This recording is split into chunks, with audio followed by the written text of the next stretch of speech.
to that point, from what you do know about Jeffrey Epstein, do you think he committed suicide? Of course not.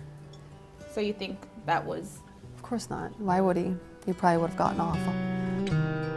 Hey roommates, it's your girl Tembi, and today I'm joined by Lisa Phillips, who is a former model who survived Jeffrey Epstein's global trafficking network. Today, she's stepping into the Shade Room to tell us a little bit more about her story from victim to voice and silence to leadership. Lisa, thank you so much for being here with us today. Thank you so much for having me. How are you doing? I'm super excited. Yes, I'm happy to have you here. All right, so give me a little bit about your background as a supermodel, the year 2000s. You're doing your thing, you're killing it, you're, you know, ambitious, and you link up with one of your friends. So like you said, I was a model in New York, and I was living my dream. It's what I had always wanted to do since I was like 13 or 14 years old. You know, the 90s was that time when everyone wanted to be a model. And I just pursued that dream pretty hard after high school. I graduated high school in Belgium, actually. Oh, wow. My father was in the service. He worked at NATO, and I left Belgium and went straight to Miami Beach. It was like the heyday, you know, late 90s. And started working my way up in the business. And I worked in South Africa for a while, and I worked in Greece and LA, and then I was like ready for New York. Moved to New York at the tail end of 1999. And then in early 2000, I had booked a really special job. It was the cover of a magazine and a spread with another model from my agency. And I was really excited about it. And we flew to Tortola in the British West Indies. Fancy. Yeah. Yeah, I mean, it just was a great time in my life. And, you know, the other young model was just like, you know, I have a friend who owns an island close by. We have a day off tomorrow. And, you know, let's go hang out. And so we had talked to the crew, and they said it was okay. Ironically, it's kind of weird. They let us go, but we were able to leave for the day. So tell me what the island was like itself and what the process even was to get you guys there. Okay, so there was a boat that was sent for us. So we took the boat across from Tortola to Little St. John's. Okay. And so normal day on the island. It was very beautiful. You know, we played in the water a little bit in the ocean. There was like a trampoline in the ocean. Oh, and nice. then it was really cool. And then we went to the pool area, and there was like an older man there with some younger girls. I noticed they were all blonde. And the girl who brought me also was blonde.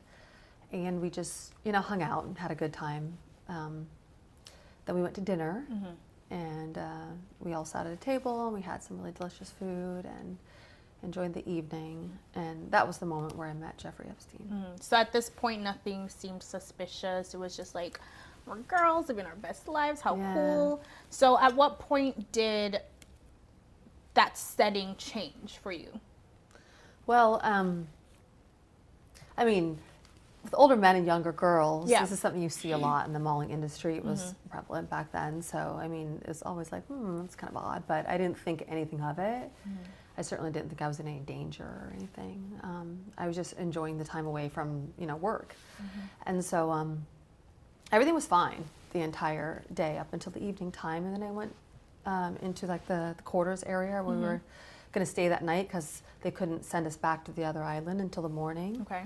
And so I was just hanging out with the other girl, just like on the bed and just talking and stuff. And that's when someone knocked on the door, and it was one of the other young girls from the pool. Yeah. Okay. And from dinner, and she just said, "Jeffrey's ready for your massage." And so at that point, that was the first I had heard of a massage. I didn't know anything about this man that I met, except for that he was very charming and very nice, and he paid a lot of attention to me at dinner and asked me a lot of questions.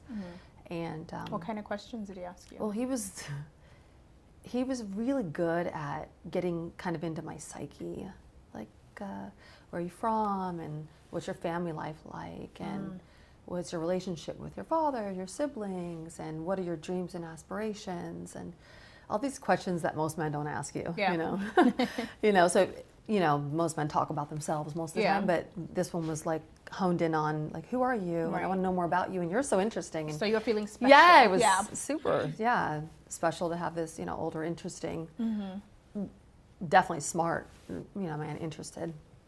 But it was more like a mentor kind of thing. Okay.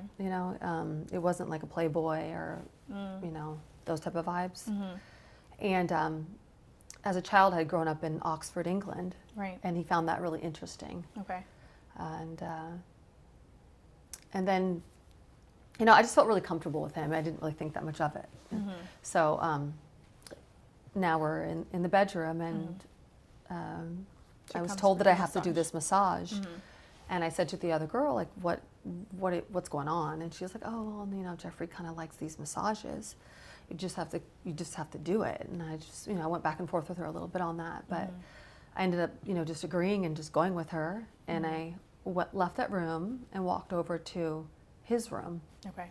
And we opened the door, we walked in, and he was naked on a massage table and, face down. And what did you think at that moment when you walk into this room and you see him naked on the massage table? Like, what goes through your mind? it was just like, yeah.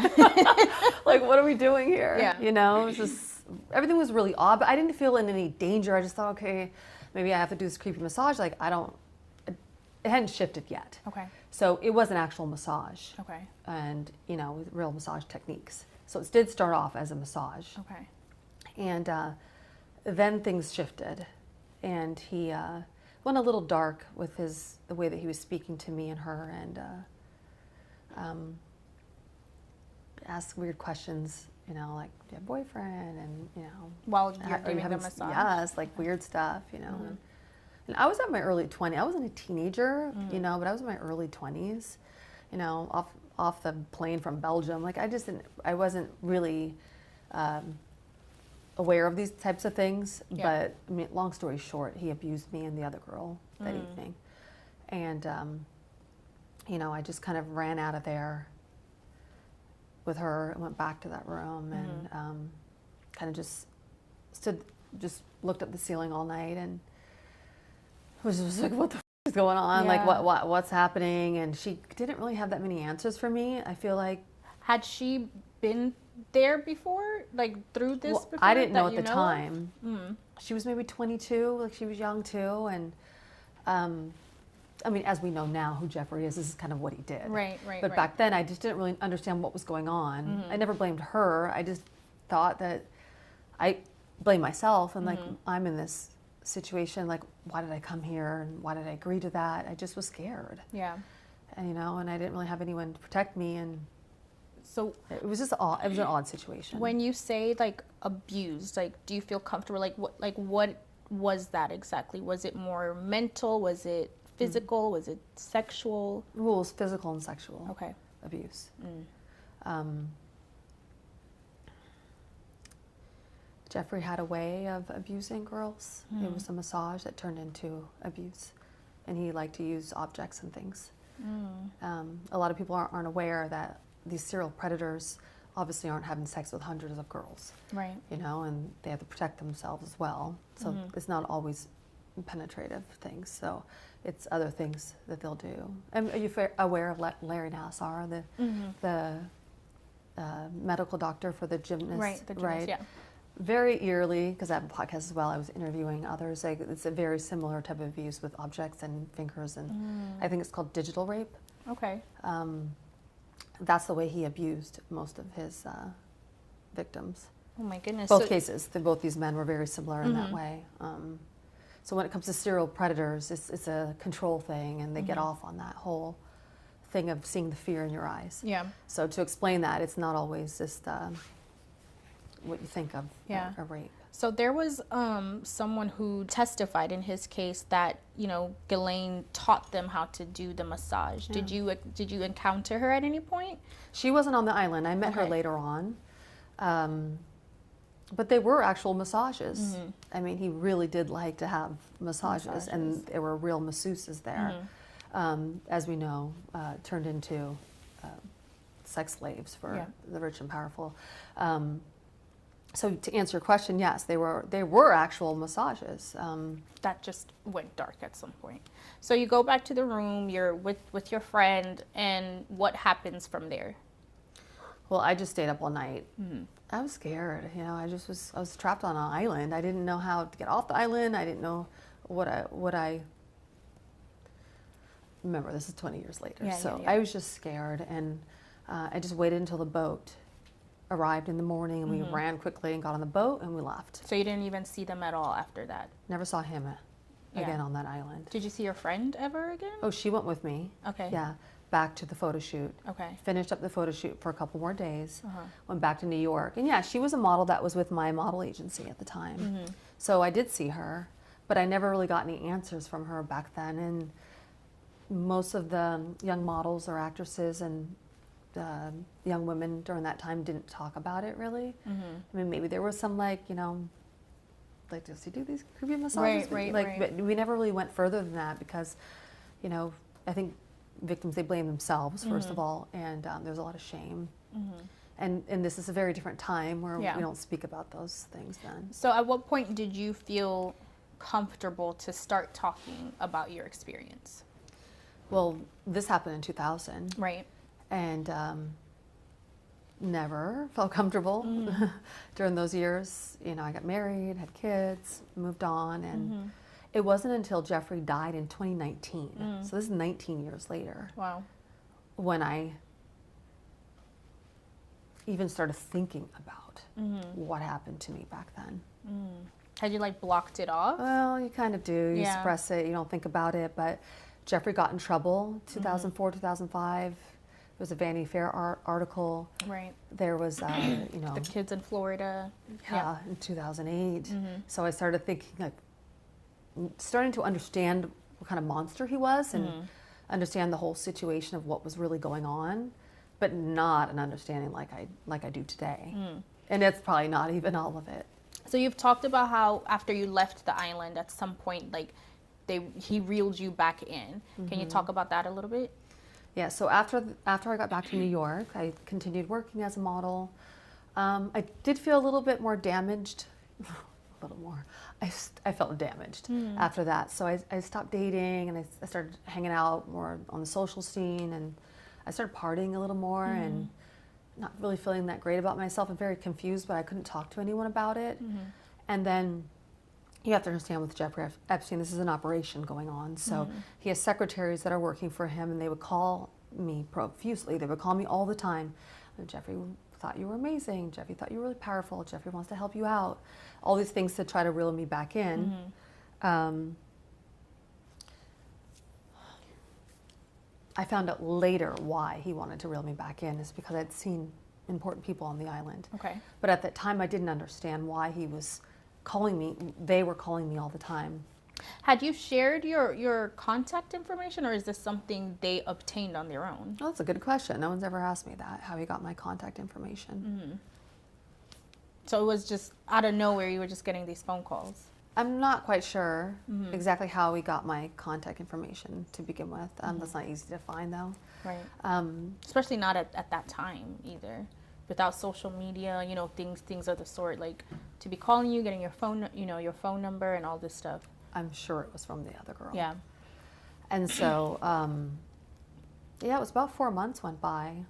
And then one day, Jeffrey called me. And he said, "Hey, Lisa, it's Jeffrey. I remember what you told me on the island, that your main goal was to become a Ford model." And I said, "Yeah." And he was like, "Well, I'm really great friends with Katie Ford. And she owns the Ford modeling agency." I'm like, "I know." And he's like, "Well, you know, I told her about you, and she would love to meet with you." And so, to my thinking at the time, I was just like, wow, maybe he's not a bad guy. Maybe I'm overreacting. You know, he wants to help me. He probably is the good guy, like the other girl said he was. He used your ambition to control you in a sense. Yeah. Absolutely. And it's what I had told him on the island that was my main goal. And And he got me in that way because that week I went to go meet with Katie Ford at Ford Models, you know, beautiful office in Soho on Green Street. It was a big dream of mine at the time. It was what I was working towards. And I met with Katie, and she signed me up, and I became a Ford model. Wow. Wow. So at that time, are you thinking he made my dreams come true, I should stay in contact, or was that he made my dreams come true, thank you, and you move on? Did you continue on like a connection with him at that point? No, not yet. Okay. I mean, naively, I thought, yeah, you did something bad to me. You're doing something nice for me. Thank you. That was going to be the end of it. You know, just stupidly thinking that way. When you get involved with somebody like that, they don't let you out of the circle. Right. So, I mean, I know this now. Mind you, I didn't know this then. I became a Ford model, but now we're finding out that Ford models had a lot to do with Jeffrey Epstein, with the exchange of girls back and forth. Many model agencies did at that time. I only found that out really recently in the last year. Like, I didn't even put that together until more recently.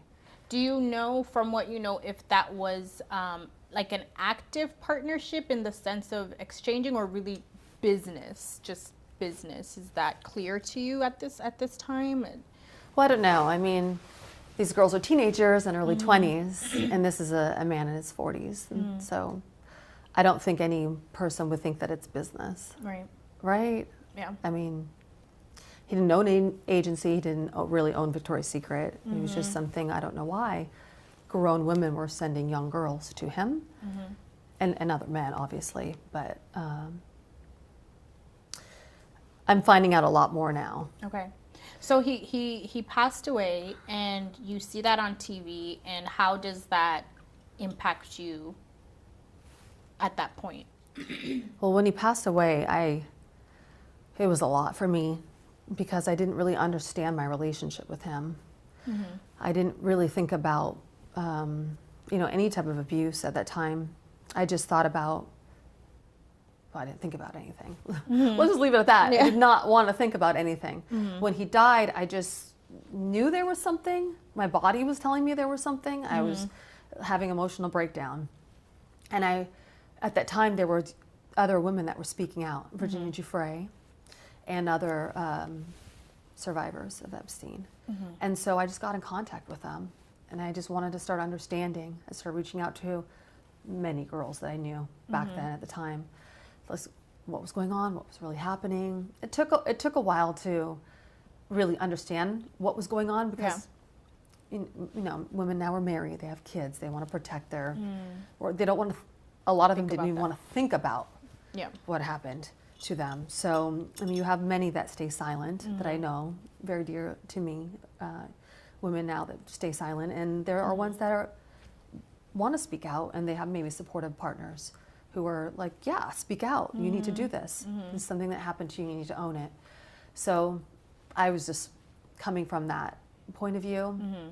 I didn't really have a supportive family, and the partner during that time who was sitting next to me when, you know, I saw the news that he had died on the TV, right like that, and he saw, you know, me run into the room, and just for days I just couldn't understand what was going on, and finally I had said to him, like, I'm really ready to talk to you and tell you what happened to me back then. And it was like really hard for me to, even because it was the first time I was going to say something about it. I'm getting emotional because it was very emotional back then. And he said to me, oh, I don't want to hear about it. And I was just like, well, what? And it was hard for me, because when you're dealing with these type of abuse, and it's hard for you to speak out, but it's also hard for people. I mean, maybe they're dealing with abuse of their own, or, you know, they don't want to support you. So, sorry. That's okay. So it was very, very difficult for me to start the process of, like, figuring what the happened to me back then. Like, why did he abuse me like that on the island, and why did he reel me back in? And there was a young woman who started speaking out. Can we get some tissue? And she's the woman who passed away recently. She took her own life. Virginia. her memoir just came out. And if you read that memoir, you will understand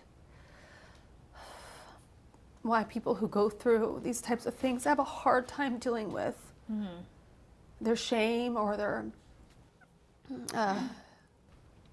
just being understood and seen about it. So you suppress it and you don't talk about it.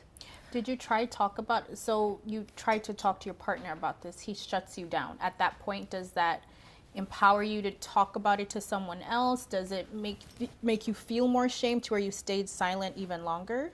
The emotion comes from the fact of no support. And we'll get into that, why that later. That's so important to me with my podcast and with Capitol Hill. But what I was going through, to answer your question, was I just didn't have any support. The partner who I had given up my life for, my job, like to move in, blend our families here in Los Angeles, was basically telling me, deal with it on your own. I don't care about you. I don't care about you.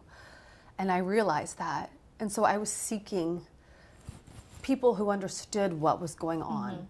And really, those were just the other survivors of Epstein, which there were hundreds of them. Yeah.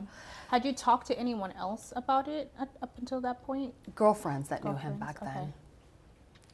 But still, these are successful women who don't really want to go there. Right. I was looking for the ones who, a lot of the ones from Florida that were underage during the time, came from a different background in Florida. That was the relationship with Ghislaine and him, with these underage girls that were mostly white and blonde and things. And they were very different from the ambitious young women in New York that were 18 to 24. I was going to ask how that affects your dating life and even friendships, because on one hand, that was a close friend, or, you know, I don't know if she was close, but it was a friend of yours who took you to the island. And even though you don't blame her for it, it's still an aspect of, this is my friend and who I went to this island with. So how has that impacted you with friendships and even romantic relationships? That's a good question. I've never really been asked that before. She was an associate model friend back then. And I was pretty angry of what she had done. But I came to understand later that's how Jeffrey operated. So the way he operated was he got these young girls into his orbit, and they brought the other friends in. It was a brilliant, masterful scheme that people need to understand. I don't blame her for what she did, because also she was probably very confused that this is a man who got her she was Polish, got her visa to work in the United States, introduced her to her husband, you know, probably helped her out with the agencies. He helps these women out. Mind you, he helped me out. So I also started feeling that maybe he's not a bad person in my mind. It's confusing to me as well. They were friends of mine who met him through me during those years. So, you know, we all don't blame each other. There's many layers of people who've met each other before me and after me. We don't blame each other because we didn't know better. Until now, we know what's going on. But back then, we kind of didn't really understand. And we also only thought it was just me. A lot of times you think it's just you. You don't think he's doing the same thing to others.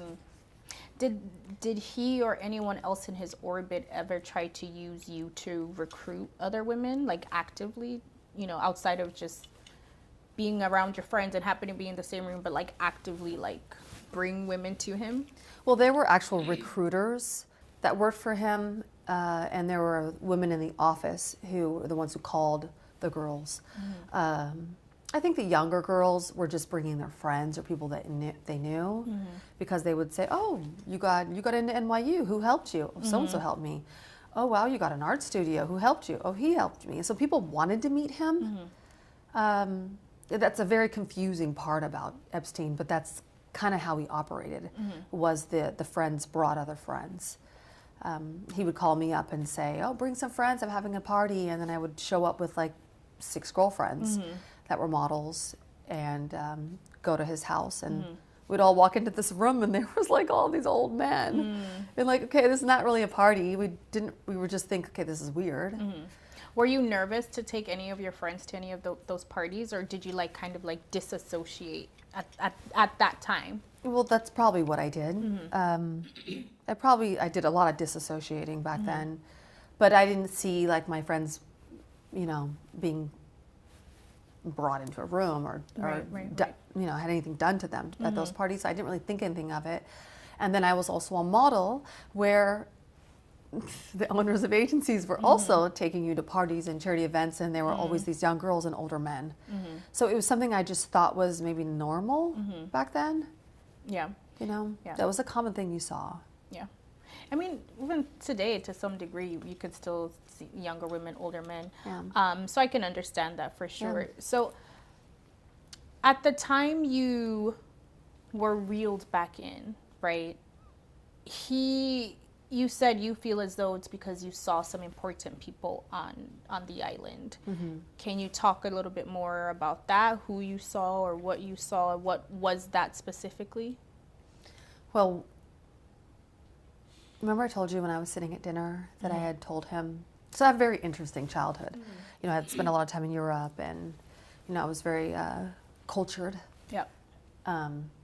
And, you know, someone of his sophistication like that. Yeah. Actually, his partner, Ghislaine, was from Oxford.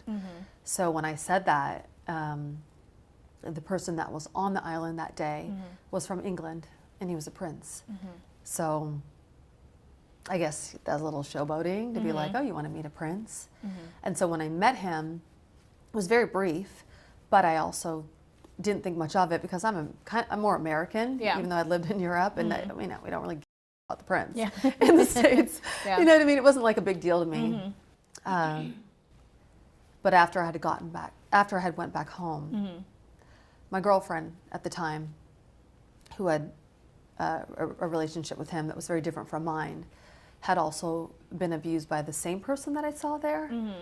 And so when you see these kinds of things, you have to stay silent about them, and you can't be off frolicking around talking to people, so they keep you kind of close. So I didn't really understand why I wasn't really able to break away so much or kind of say no to him without even getting upset. I understand it now. Yeah. I didn't understand then. I know, and I don't know if you can say this, but I know Prince Andrew has been attached to Jeffrey. Was that the prince you saw, or can you not confirm that? Well, yeah, it was. I mean, I've already said it. I've already. Okay. He was the reason why I spoke out originally. Was because Virginia spoke out in 2019. She was making allegations about him, and Jeffrey had died. So I felt safe enough to be like, well, she's telling the truth. So I need to start speaking up. I naively was thinking, you know, that I wanted to support Virginia and the other girls. I wasn't quite ready yet to speak about my story. That kind of took a couple of years to get there.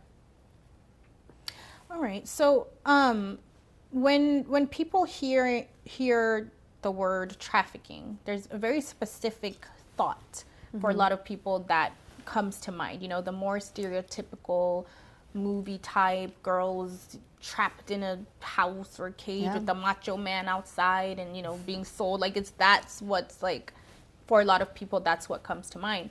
But you've talked about how, in your experience, it included, you know, flying you to different places to meet, you know, whether it's a major director or something of the sort. So can you talk a little bit about how that is trafficking? It's not the traditional way of how people understand what trafficking to be, but can you speak a little bit about why that is trafficking? Yes. Trafficking, when it comes to Epstein, in my opinion, is why he had this ring. I didn't understand that. I didn't understand that back then. I'm only starting to understand it now as I was deposed for cases, and I was telling my story because I had to tell it. It's not because I wanted to tell it. Right. I never sought to be this person outing anybody or speaking out about my story. It's very difficult, as you can see still. It's very difficult for me to talk about for a number of reasons. But the trafficking thing is a hard thing it's a hard thing to understand. I'll try to explain it the way that I have seen it, or that I've been told how it happened to me and other girls that were involved in this web. So obviously at the time you didn't even understand yourself that was trafficking. Well, I wasn't thinking I was trafficking, not at all. I was thinking, I'm getting an here opportunity. I am. I go to NYU, I'm taking acting classes, I'm with the top modeling agency and a top acting agency, if someone says, hey, I have an audition for you that you're right for, you'd be like, yes. Wouldn't you go? If it's a big director that you know who it is, nobody would say no. So when he would say to me, I know so-and-so in Los Angeles who's, shooting this big film, they're in pre-production, they're casting, and you're the right type, I would say, okay, I want to go. And so I would fly to Los Angeles, I would do a casting, I would do an audition, and fly home. And I would think that, you would think that that was just a normal thing, because many people in the business did that. And I didn't find out until 20 years later that the girls that we started speaking out, they were sent to the same person. It wasn't necessarily for me, let's say, because I was a model and actress. Let's say someone's interested in, you're an artist, and you're a painter. So this is a high profile person who could help you. He would introduce that person to him. And later on, you're called a couple days later to go meet with them. And so that person's excited that this person wants to go meet with them. They go to meet with them, and then there's an assault or something that happens. Or they're, you're not aware that you're supposed to go and meet somebody for a particular reason, but the men are aware that you're being sent. So he used real opportunities essentially to, as part of this trafficking network. So there you go. You hit it on the nail. So whatever the girl's interested in, it was a real opportunity that they were sent for, where they're thinking it's an opportunity. So how did these powerful figures know that, for lack of a better word, these were Epstein's girls, right? Like, do you know, like, what exactly or how the organization worked to where they're aware, like, this is someone who's come in from Epstein versus this is someone who's just coming in because she's on the schedule for the day via this other legitimate way versus via Epstein? Like, well, I've learned that just because you're a powerful person and a girl from Epstein sent you doesn't mean that person's aware of it. They have people that are handling their appointments and schedules. So Jeffrey had women that were handling his appointments and schedules. So they're communicating with each other, but they're very much aware of who's sending you, because they know if your acting agency is sending you, your modeling agency is sending you, your manager is sending you, or Jeffrey's sending you. So they're aware of who. Okay, so they, in whether it's your experience or the people you've spoken to, you get to this audition or this meeting or whatever it may be. What happens then? Well, the auditions don't look any different really from a lot of the auditions I had from my own agents, because you were hit on sometimes through your legit agency. But 9 times out of 10, if Jeffrey sent you for an audition or for Tracy casting or things like that, usually you're hit on in a more aggressive way. Usually you're asked to dinner, so you're alone with him. There were things that were happening where I kept thinking, gosh, why do I keep getting hit on or assaulted? And just in my mind for those many years, just thinking it was like, there's some bad men, to stay away from them. I didn't realize until later on when I started connecting the dots, when I was sent for a handful. It was only a handful, it wasn't like it was 20. So a handful of auditions. Those men were also being sent maybe 8 or 10 others. Wow. Were you ever abused by any of these men? Absolutely. So it continued Well, back then I didn't. A couple times. One time there was an abusive situation. And you've talked about how for most victims, a lot of it wasn't sex, so they don't connect that to being abuse. Well, I was talking about serial predators. Okay. Who are seeing 6 to 8 girls a day. Okay. It all can't be sex. When you're sent to a director, they usually want sex, yes. I had a couple bad experiences as a young actress. I have an NDA with one of them, so I can't really say the other situation. And then finding out later, my model agency had a lot to do with it as well. Did you ever try sue your modeling agency? Like, how does that work? Like, how do you hold your modeling agency accountable? What's it called when they make you come? Subpoena? Yeah, sorry, yeah. So a lot of these cases were because I was subpoenaed or deposed for, and I had to be honest and say what happened to me. This was never like on my own saying that I'm going to go after these men. I've never wanted to, or go after the owners of my agencies. That just, I'm ready to move on with my life. That wasn't really my angle. Right. It just happened to come out that way. So we flash forward, right, to modern day. At some point, Jeffrey's arrested. They go through the trial. Ghislaine's sent to jail. Modern day, the government says they won't release the list, the client list for the sanity of the survivors. And you and some other survivors make a powerful stance and go to Capitol Hill and basically say, well, if y'all aren't going to release the list, we're going to release our own list with what we saw and who we know. So can you talk a little bit more about that? Very powerful, by the way. Thank you. It did feel very powerful. I think in that moment for me, it was just about taking my power back. I felt so helpless for so many years. I felt confused and isolated and really kind of getting angry, standing there listening to these young girls, their experience when they were young girls.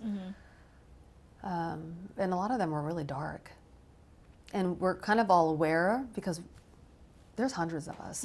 We all kind of talk amongst each others and we kind of connect the dots a little bit. And we have a list of names of people that we saw. And I mean, Virginia Giuffre has a long list of names that she was abused. And I don't think it's our main goal as survivors to out these men. I mean, we're not foolish, and we understand they're very powerful men, and we understand they're probably going to get away with everything.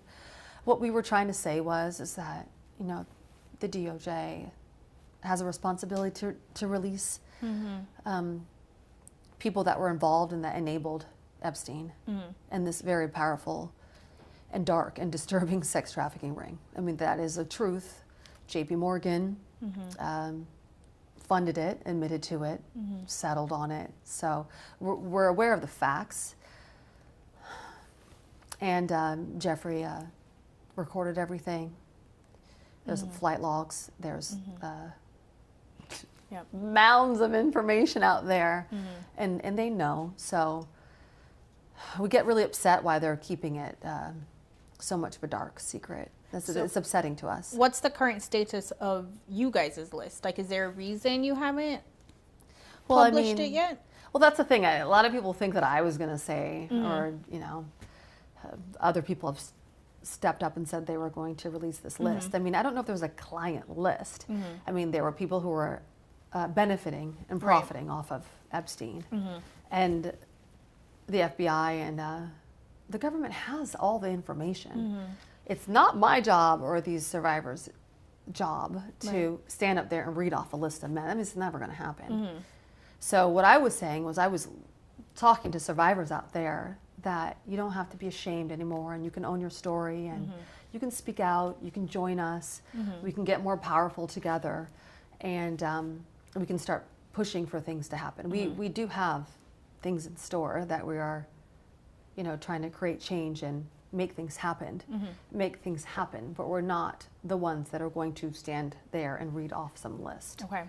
We're just not going to do that. So I think people got very confused about that. I took it as that, if you're not going to release the list, we're going to release, our own list with what we know. Politics is theatrics, really. And it's like, you want to with us? Like, we back. Yeah. You know what I mean? It was like, we're going to do this little dance with you because we want to take our power back. We don't want to sit there like little victims. We're grown women now. And we do have the power to make changes. Maybe not to hold these particular men accountable. But it angers me that there's only a woman in jail. There has been talks about, so Ghislaine, she's in jail, but people say it's like a vacation jail, and she was sentenced to 20 years for sex trafficking. There has been conversation about potentially pardoning her. Does that trigger you in any way, or affects you in any way? Of course it does. I have kids that age. You know, they're children. So I don't know what it is, what the responsibility that I have. I've always felt that I have. It's just, I want to protect them, you know, or these kids. And just listening to these women now speak about what happened to them. A lot of them were raped. A lot of them, he took their virginity. Like, this is like some serious things that were going on here. This isn't just like a creepy little massage. These kids have these women now, they have major trauma, you know. I can see it. It really deeply affects them, as you see someone like Virginia Giuffre, like taking her own life. Yeah. Like, this is stuff this is very important. Do you believe she took her own life? Oh, absolutely, of course she did. Okay. It's a cycle of abuse. She was abused as a child by her own father, creating these conspiracy theories that, you know, someone's running around Australia trying to kill people. No, there's something that's very real called the cycle of abuse. And when you've been abused, you feel worthless. And you sometimes have people in your life who don't support you and make you feel more worthless. Anyone who's gone through trauma as a child, as a young person, or any time in their life, you have to realize that you have a feeling about yourself. It's a sense of worthlessness and shame. That's what the abuser puts on you. Have you ever had thoughts about harming yourself? Never. No. No, I mean, never. I just don't come. I'm surprised I don't. You know, but I've always been a very healthy person. I feel like I've also been caught in the cycle of abuse as well, you know, with my husband, and then a few years ago with another boyfriend. Your husband abused you? Well, I didn't choose well after this. I didn't choose well. You know, I didn't get the healing and the therapy that I needed. I suppressed it. When we suppress things, it's going to come out in other ways. In a different way, You know what I mean? I've had major therapy over the last couple of years. So I was caught in that too. And so I understand Virginia. Remember, Virginia is the reason why I spoke out originally in 2019. And I believe she was the one I saw on the island when I first went there. I want to support her story. And I know that she had the cycle of abuse from childhood with Epstein and Ghislaine, many other powerful men. And unfortunately, she chose a husband who was supposed to protect her, who also, towards the end of her life, she was beat up by him. We all saw the pictures. Yeah. So she was trapped, and she didn't feel like she can get out of it. Yeah. She's a powerful woman for, taking on these men. It took a toll on her, but she was powerful. She was like, I need to say something. I need to do something to bring this down, because so many people tried to, and she was the most effective. And she was the reason why I started speaking out. But I sympathize. I mean, I empathize with her, because I have also been through that type of cycle.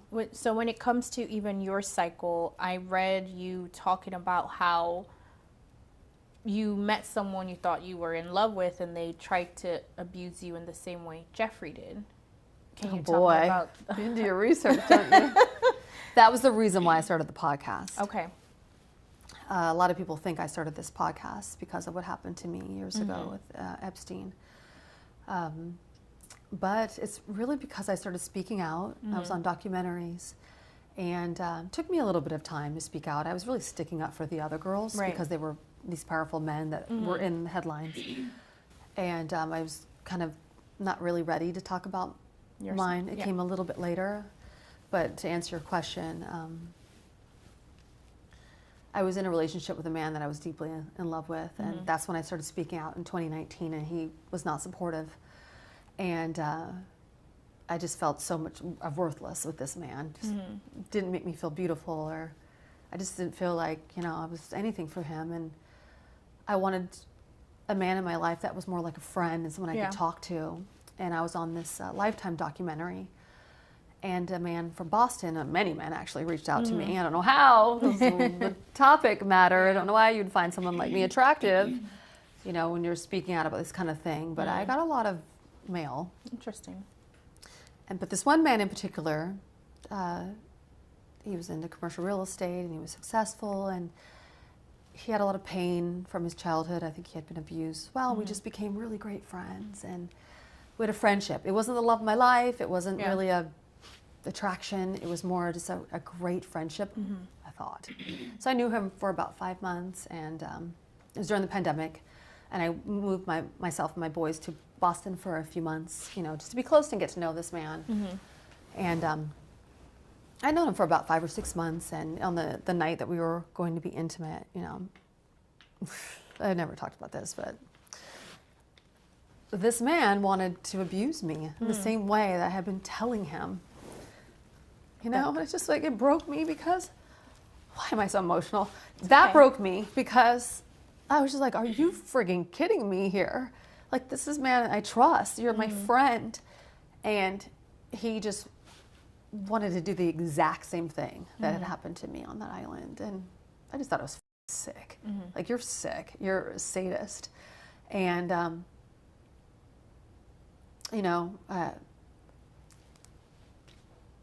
it was tough. It was just tough because I just felt like, am I fooled again? Am I that stupid? No.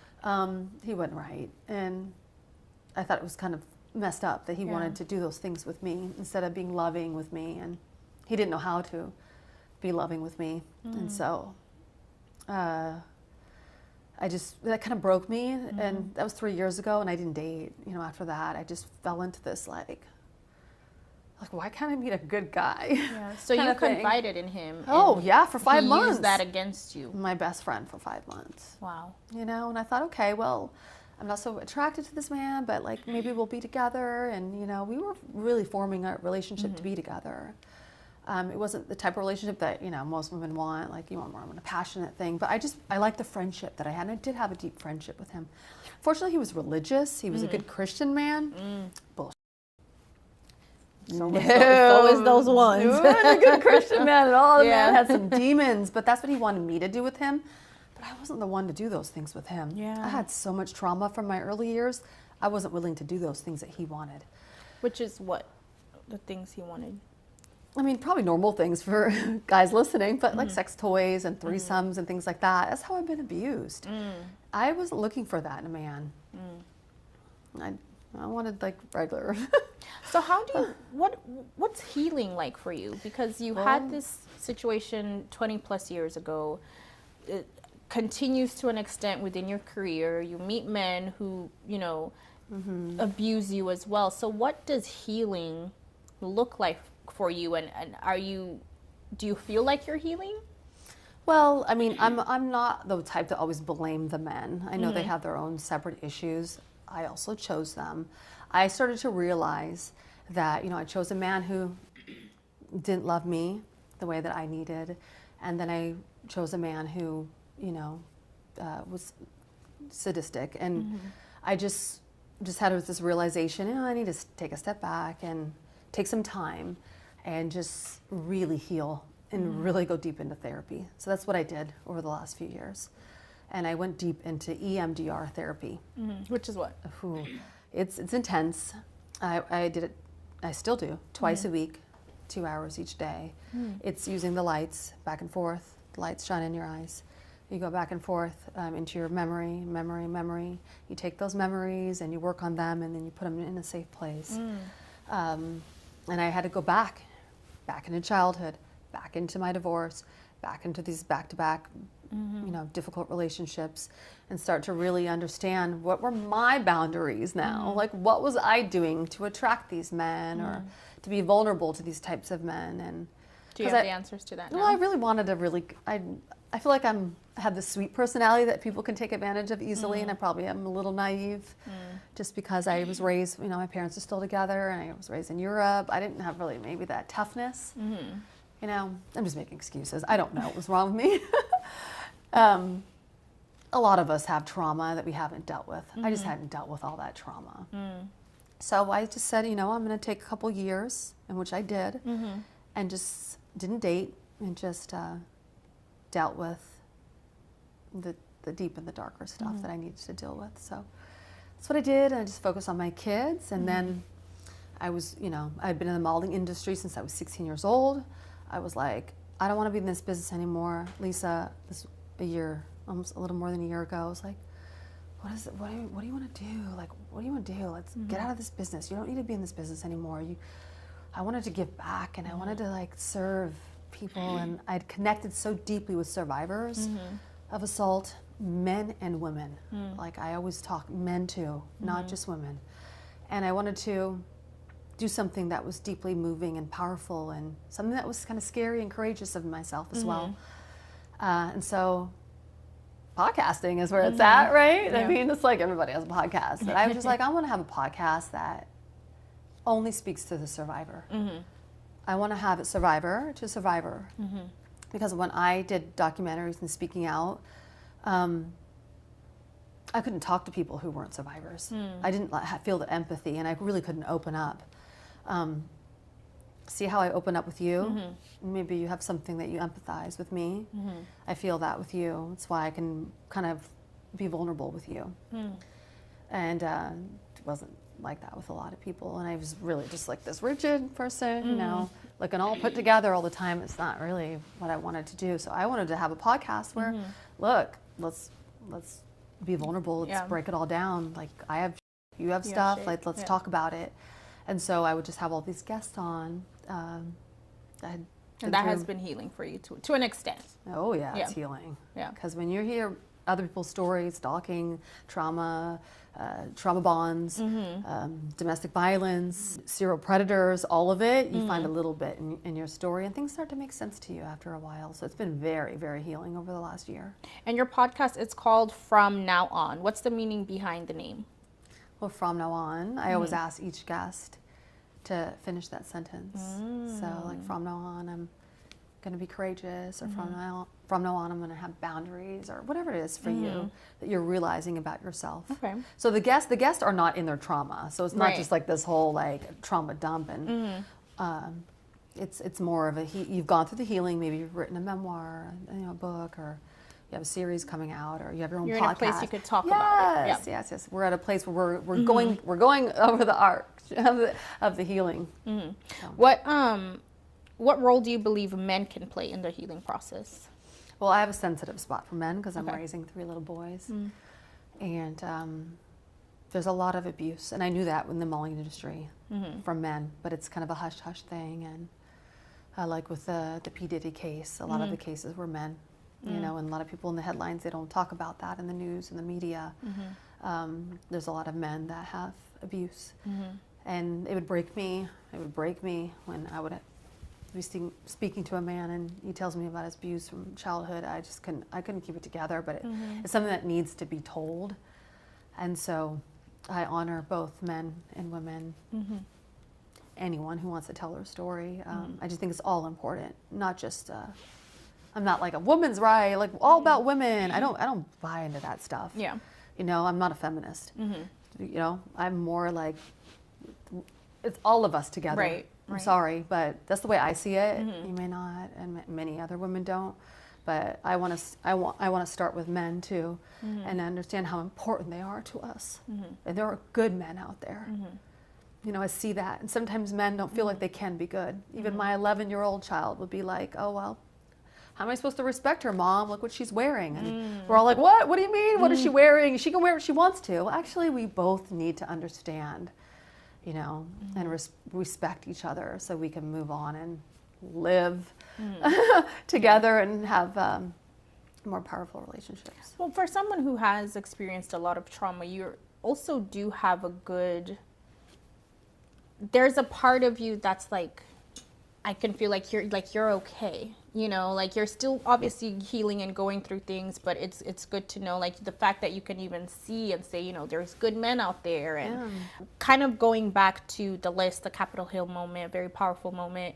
In the event the DOJ does release this list, then what? For you and some of the other survivors, what happens from then? Is it just a relief? Like, what's the next steps after that? Well, I think this is going to be an ongoing thing for a while. But as they start releasing some names, obviously it's a great thing to have people held accountable. But I mean, there's going to be many other steps after that. Is there an from your encounters and the women you've talked to, without saying any names? I mean, you can if you want to, but I understand, there's a sensitivity around it. Is there anyone that is going to be shocking to people? And I'm sure there's going to be a level of shock in general for these people who are on this list, but is there anyone who you're like, if that name comes out, it's gonna shake the table? No. I think the general public has an idea. Most people have been linked either way. If you did your work, like, you definitely put a lot of names together. They're all, a lot of it's out there. Yeah. They haven't been proven. Okay. That how much they were involved, or what went on. I don't really think there's going to be much shock. Okay. I don't. I just think that a lot of the men that we know that we've talked about are people that most people wouldn't even like take two looks at. Like, you wouldn't even like think, what? Like, in tech or academia, whatever it is. Like, just people might be like, oh, that would never have thought that person would be doing that. Right. Okay. So you've spoken about the president, Donald Trump, and that, you've never personally seen him involved, but he may be, maybe potentially protecting people close to him, or maybe even himself. But he's recently addressed this case, or, the files specifically, or the list, as a hoax. Right. What are your thoughts around that? Well, I mean, that was upsetting when he said that, because that was right when we were all speaking out on Capitol Hill. It wasn't really easy, because I do believe it was taken out of context. I think that everyone in the media focuses on him, and I kind of agree with the president in that way, that they need to stop focusing on him, get the attention off of him, and start looking at others. I mean, was he around? Was he friends with them? Probably so. I don't know how involved he was. I mean, most of the survivors that I know never saw him there. There were other former presidents that were seen there, prime ministers and other people. I don't understand why the focus isn't on them more so than our current president. So, unfortunately, I can feel his angst is coming from, and it shadows what's really going on, unfortunately. From your point of view, has there been a significant difference in the journey to justice between the Biden administration and the Trump administration? Or well, not unfortunately, really? it's all coming out right now. Okay. Under the Biden administration, we weren't ready to speak out then. It wasn't really pushed so much then as it is now. Just for whatever reason, it all just exploded in the last few months. Probably because of the president, one would assume. Well, because wanting to take him down. I do understand that people are annoyed and they have their reasons to take him down. I just think when you focus so much on him, we're getting away from the real problem. So when you found out that Jeffrey Epstein had passed away by way of suicide, did that bring you a sense of relief or a sense of frustration? Oh, I don't know how to describe what came over me, but it was very powerful. I mean, I kind of had a like emotional breakdown. I haven't had one before that. I haven't had one since that. I don't know. It was confusing, because in a way he was a powerful mentor to me in his moments, in his good moments, but then it was a very well knowing of some dark things that had gone on, and it was a relief that he was dead, like he was gone. It was just a relief that I was like, now I can breathe now, and I can actually start thinking about it and talking about it. I mean, if he was alive today, I wouldn't even be sitting here. Do you think he'd still have some kind of mental hold on you? Absolutely. Of course, I would never speak out if he was still alive. Out of fear or out of control? Oof, it's a hard one. I have no idea, but not many people would be speaking out. Fear, yeah. He was scary. He can go from being super charming to being really frightening. do you fear for your life or your safety at any point, like speaking out, or no? Well, I didn't expect what happened at Capitol Hill to be such a big deal. Wasn't expecting that at all. So after it happened, it was a little scary because there was thousands of people that reached out, thousands of people, and mostly were supportive. But we're receiving weird mail and emails and things like that. Like threats or supporters of the predators? Supporters, I don't mind. Okay. It was some very odd things that were said, and like, there are crazy people out there. Yeah. I'm sorry, but there's crazy people out there. So I'm very careful at what I say. I mean, most of what I do talk about was already said before I spoke out. And like I said, I have an NDA. I don't say anything about him. There are certain people that I'll never say things about. There's just a lot of the survivors have received death threats, and most of us have kids. So it's we have to be very careful. I like living. Yeah. So there was a sense of relief when he passed away. Was there frustration in the sense of he didn't live out his day in court, or like a full life sentence, or anything? There wasn't, like, some may say he got the easy way out. Some people, some survivors may say he got the easy way out. They want him to live every day behind bars, or whatever it may be. Did you have that frustration, or not so much? I think most survivors would have liked to have seen him live his day behind bars. I think that probably would feel good, but I think, I don't know, with this type of person, I think him being deceased is probably the best feeling to feel. Yeah. I just think he was too powerful of a man, and he had too much on people that him being alive in jail is scary. Yeah. To that point, from what you do know about Jeffrey Epstein, do you think he committed suicide? Of course not. So you think that was... Of course not. Why would he? He probably would have gotten off, on all charges, I'm sure. So you think that he was probably confident that I know enough, I can... Of course, that's why he did everything that he did. Yeah, I don't think for a second that he committed suicide. There's been talk about there were a lot of cameras around his home and things like that. How confident are you on your take that wasn't that the tapes were for like blackmail and not like some predator trophy or personal gratification? I don't know. You're going to have that many cameras recording every single thing on every house that you own just for to play back and watch it? No. And they were everywhere? They were everywhere. Yeah. They were everywhere. And it's like it's for a reason, for sure. Yeah. Epstein is deceased. Ghislaine is in jail. What does justice look like to you at this point? That's a good question. I flip-flop a little bit on what justice. Sometimes I get really angry and I want to push this, and like when people call me, like, you're going to go for this and you're going to speak out about this, and I'm like, yeah, I want to do all this stuff. I want to put, have all these people held accountable, and it's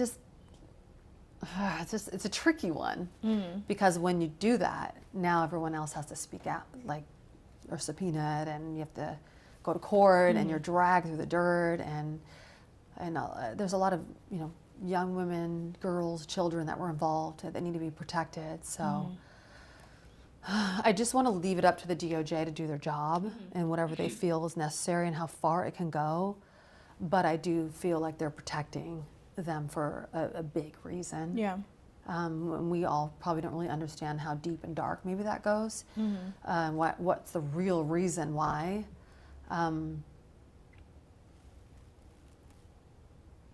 I think for justice for me is just doing the best that I can do to change legislation, change laws, and advocate for bills, and do this podcast and have a place where survivors could come and speak and share their stories and own their power again. To me, that's really what I focus on believe it or not, much more than the justice side of things. Okay. And my last piece on that, there was an Epstein victims compensation fund paid out.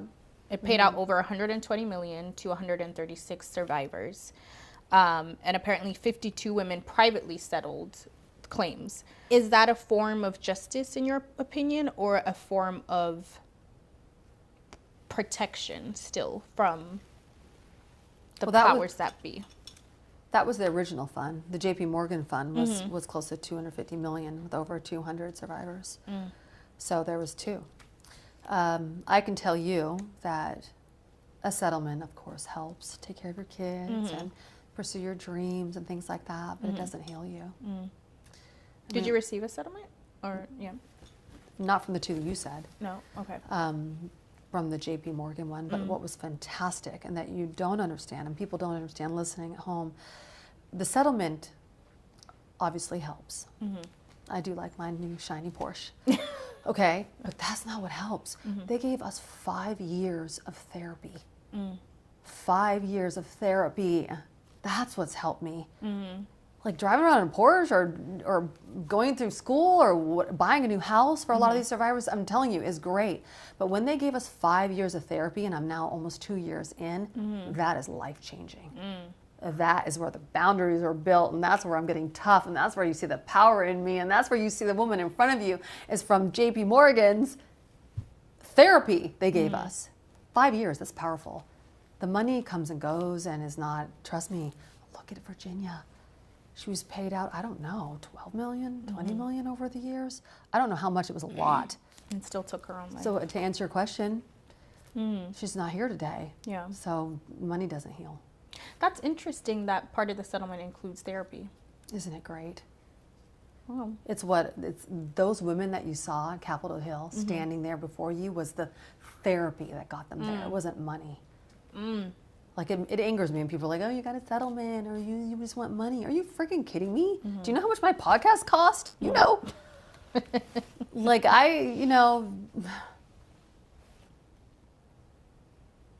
the healing is what really matters. Yeah. So looking ahead, what's next for your advocacy work, and what's your message to survivors who are still living in silence or living in shame? Advocacy work, I'm not stopping now. It's like 10x since Capitol Hill. A lot of wonderful projects I'm really passionate about. So I'm not done there yet. Yeah. Won't be a full list, but I'm not done with advocacy work, and I got some really exciting things happening there. And the second half of your question, well, I'm starting with the podcast. We're going into season 2. Congratulations. Looking for a new home for season 2 and amplifying survivor voices, because we do have the power. And that was the third question. What's your message to survivors who are still living in silence or in shame? Ooh, you can live in silence for your whole life, but I would encourage you to just own that part of yourself, the good with the bad, with the ugly, and own it. Speak it out loud. Talk to people. Talk to other people that support you. Find a good support system. And own that story, because that's the real healing process is going to happen once you kind of own that story. And it's okay if you stay silent if that's your path. And then true healing will happen when you start talking about it. And you do kind of step into another level of power that you find you probably don't even know you're capable of. I mean, I kind of always knew it was in there, and there's been pockets of my life I feel it. Nothing like now. And it's because I've owned my story, and I say, like, F you to those who didn't stick up for me, who abandoned me, who shamed me. Like, I don't need you anymore. For so many years of my life, I just was desperate for that parent or that sibling or that partner or attention or, support. I don't need it anymore, because I found it in me by going through this process. So everyone's capable. Little by little, step by step, you'll get there. That's amazing. Good for you. Well, I want to end this with a nod to you from your podcast. So for you, Lisa, From now on, what? Ooh. No one's ever asked me that. Oh, let's just go really simple. From now on, I'm going to have very strong boundaries.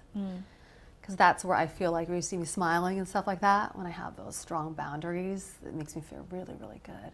Because then only the people who I know love and really support and care about me are in my life. That's awesome. Well, thank you for taking the time to talk to us today and sharing your story and just being, brave enough, but courageous, and for your honesty. For the people who want to know and follow you and your work, listen to your podcast, where can they find you? My podcast is From Now On podcast on YouTube. We're on TikTok. We're on Instagram. From Now On podcast. Actually, it's From Now On pod. And I am Lisa Phillips. Awesome. Yeah. Well, thank you, Lisa. Thank you again for sharing your truth and helping others in the future. Oh, thank you so much. It's been a pleasure. It's been really cathartic speaking to you. Awesome. And thank you for your empathy. It means a lot. Oh, thank you. Hey roommates, if you want to see more celebs stepping into the shade room, make sure to subscribe to our YouTube channel here.